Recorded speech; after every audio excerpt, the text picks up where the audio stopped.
adequate অসমীয়াত adequate এই শব্দটোৰ অৰ্থ হ'ব পৰ্যাপ্ত বা উপযুক্ত অৰ্থাৎ জোখৰ বা নিয়মীয়া আপোনাক যিমানখিনি প্ৰয়োজন তাৰ বাবে যথেষ্ট অহা দুটা বাক্যৰ সহায়ত আৰু বেছি ভালকৈ বুজি লওঁ The food was adequate for the party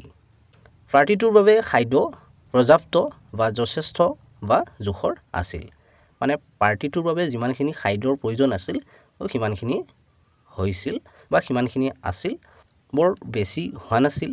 বা বৰ কমিও যোৱা নাছিল মানে জোখৰ আছিল adequate আছিল I didn't have adequate time to prepare প্ৰস্তুতি চলাবলৈ মোৰ পৰ্যাপ্ত সময় নাছিল মানে প্ৰস্তুতি চলাবলৈ যিমানখিনি সময়ৰ প্ৰয়োজন সিমানখিনি সময় মোৰ হাতত নাছিল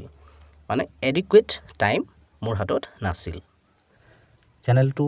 ছাবস্ক্ৰাইব কৰি ল'বা কাৰণ এনে ধৰণৰ ভিডিঅ'বোৰ ইয়াতে পাই থাকিবা